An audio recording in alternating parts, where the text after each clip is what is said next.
ಭಾರತದಲ್ಲಿ ರಾಷ್ಟ್ರಪತಿ ಮತ್ತು ಉಪರಾಷ್ಟ್ರಪತಿ ಚುನಾವಣೆಗಳಿಗೆ ಸಂಬಂಧಿಸಿದಂತೆ 1997ರ ರಾಷ್ಟ್ರಪತಿ ಮತ್ತು ಉಪರಾಷ್ಟ್ರಪತಿಗಳ ಚುನಾವಣೆಗಳ ತಿದ್ದುಪಡಿ ಕಾಯಿದೆ presidential and vice presidential elections amendment act 1997 ಜಾರಿಗೆ ಬಂದಿತು.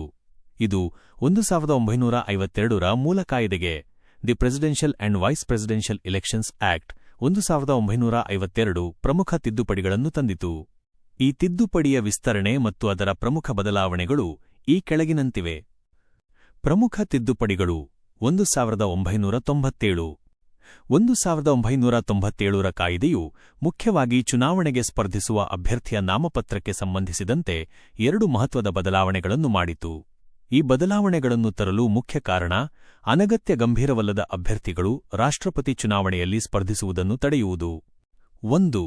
ಪ್ರಸ್ತಾಪಕರು ಮತ್ತು ಅನುಮೋದಕರ ಸಂಖ್ಯೆಯಲ್ಲಿ ಹೆಚ್ಚಳ.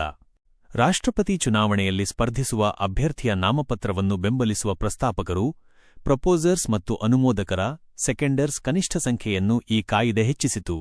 ಚುನಾವಣೆ ತಿದ್ದುಪಡಿ ಪೂರ್ವ 1997ಕ್ಕಿಂತ ಮೊದಲು, ತಿದ್ದುಪಡಿ ನಂತರ 1997ರಿಂದ ರಾಷ್ಟ್ರಪತಿ ಚುನಾವಣೆ 10 ಪ್ರಸ್ತಾಪಕರು ಮತ್ತು 10 ಅನುಮೋದಕರು, 50 ಪ್ರಸ್ತಾಪಕರು ಮತ್ತು 50 ಅನುಮೋದಕರು. ಉಪರಾಷ್ಟ್ರಪತಿ ಚುನಾವಣೆ 5 ಪ್ರಸ್ತಾಪಕರು ಮತ್ತು 5 ಅನುಮೋದಕರು, 20 ಪ್ರಸ್ತಾಪಕರು ಮತ್ತು 20 ಅನುಮೋದಕರು. ಪ್ರಸ್ತಾಪಕರು ಮತ್ತು ಅನುಮೋದಕರು ಎಂದರೆ ಆಯಾ ಚುನಾವಣೆಯ ಮತದಾರರಾಗಿರುವ ಎಲೆಕ್ಟರ್ ಸದಸ್ಯರು. ಉದಾಹರಣೆಗೆ ರಾಷ್ಟ್ರಪತಿ ಚುನಾವಣೆಗೆ ಸಂಸತ್ತಿನ ಮತ್ತು ರಾಜ್ಯ ವಿಧಾನಸಭೆಗಳ ಚುನಾಯಿತ ಸದಸ್ಯರು. 2. ಭದ್ರತಾ ಠೇವಣಿ ಸೆಕ್ಯೂರಿಟಿ ಡಿಪಾಸಿಟ್ ಹೆಚ್ಚಳ. ಅಭ್ಯರ್ಥಿಗಳು ಚುನಾವಣೆಗೆ ನಾಮಪತ್ರ ಸಲ್ಲಿಸುವಾಗ ಕಟ್ಟಬೇಕಾದ ಭದ್ರತಾ ಠೇವಣಿಯ ಮೊತ್ತವನ್ನು ಸಹ ಹೆಚ್ಚಿಸಲಾಯಿತು.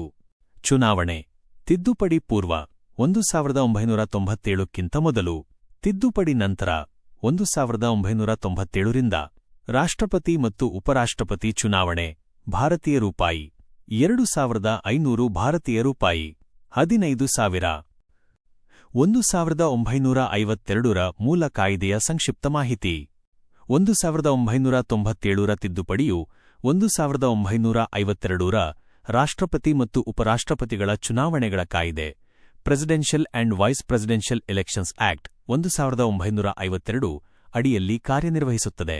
ಈ ಮೂಲ ಕಾಯ್ದೆಯು ಚುನಾವಣಾ ಪ್ರಕ್ರಿಯೆಯನ್ನು ನಿಯಂತ್ರಿಸುತ್ತದೆ. ಈ ಕಾಯ್ದೆಯು ಒಳಗೊಂಡಿರುವ ಮುಖ್ಯ ಅಂಶಗಳು: ಚುನಾವಣಾ ಆಯೋಗದ ಪಾತ್ರ, ರಾಷ್ಟ್ರಪತಿ ಮತ್ತು ಉಪರಾಷ್ಟ್ರಪತಿಗಳ ಚುನಾವಣೆಗಳ ನಿರ್ವಹಣೆ, ಮೇಲ್ವಿಚಾರಣೆ ಮತ್ತು ನಿಯಂತ್ರಣದ ಅಧಿಕಾರವನ್ನು ಭಾರತದ ಚುನಾವಣಾ ಆಯೋಗಕ್ಕೆ ವಹಿಸುವುದು. ಸಂವಿಧಾನದ 324ನೇ ವಿಧಿ. ಚುನಾವಣಾ ವೇಳಾಪಟ್ಟಿ, ಚುನಾವಣೆ ಅಧಿಸೂಚನೆ ಹೊರಡಿಸುವ ಸಮಯ, ನಾಮಪತ್ರ ಸಲ್ಲಿಸುವ ಅವಧಿ, ಪರಿಶೀಲನೆ ಮತ್ತು ಹಿಂಪಡೆಯುವ ದಿನಾಂಕಗಳನ್ನು ನಿಗದಿಪಡಿಸುವುದು. ಮತದಾನದ ವಿಧಾನ, ಸಂವಿಧಾನದಲ್ಲಿ ಉಲ್ಲೇಖಿಸಲಾದಂತೆ ಏಕವರ್ಗಾವಣೆ ಮತದ ಮೂಲಕ ಪ್ರಮಾಣಾನುಗುಣ ಪ್ರಾತಿನಿಧ್ಯದ proportional representation by means of the single transferable vote ವ್ಯವಸ್ಥೆಯ ಮೂಲಕ ರಹಸ್ಯ ಮತದಾನವನ್ನು ನಡೆಸುವುದು. ಚುನಾವಣಾ ವಿವಾದಗಳು, ಚುನಾವಣೆಗೆ ಸಂಬಂಧಿಸಿದ ವಿವಾದಗಳನ್ನು ಪ್ರಶ್ನಿಸಲು ಮತ್ತು ಇತ್ಯರ್ಥಪಡಿಸಲು ಸುಪ್ರೀಂ ಕೋರ್ಟ್ಗೆ ಅಧಿಕಾರ ನೀಡುವುದು.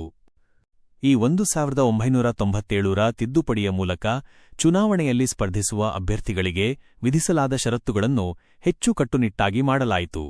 ಇದರಿಂದಾಗಿ ಗಂಭೀರವಾದ ಬೆಂಬಲ ಹೊಂದಿರುವ ಅಭ್ಯರ್ಥಿಗಳು ಮಾತ್ರ ಸ್ಪರ್ಧಿಸಲು ಸಾಧ್ಯವಾಯಿತು.